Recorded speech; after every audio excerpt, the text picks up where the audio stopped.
232 आमदार एवढे प्रचंड यश मिळाल्यानंतर देखील महाराष्ट्रामध्ये सन्नाटा होता. कुठे विजय मिरवणुका नाहीत, कुठे जल्लोष नाही, काही नाही, सन्नाटा कर. म्हणजे मतदार तर अवाक झालेच होते, निवडून आलेले पण अवाक झाले होते. निवडून आलेल्या लोकांनाही समजायला कसा निवडून आलो.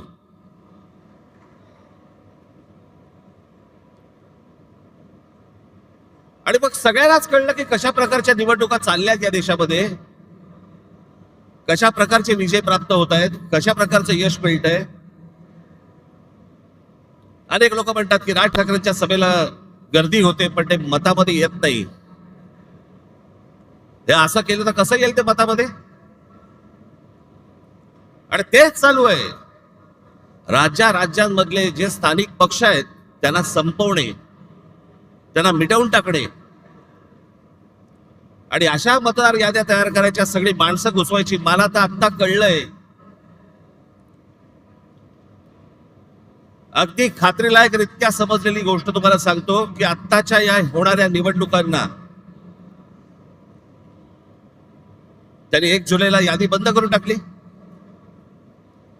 त्याच्या अगोदर काही काम म्हणजे विधानसभेला तर होतेच भरलेले, त्याच्यानंतर जवळपास 96 लाख खोटे मतदार महाराष्ट्राच्या यादीत भरलेत.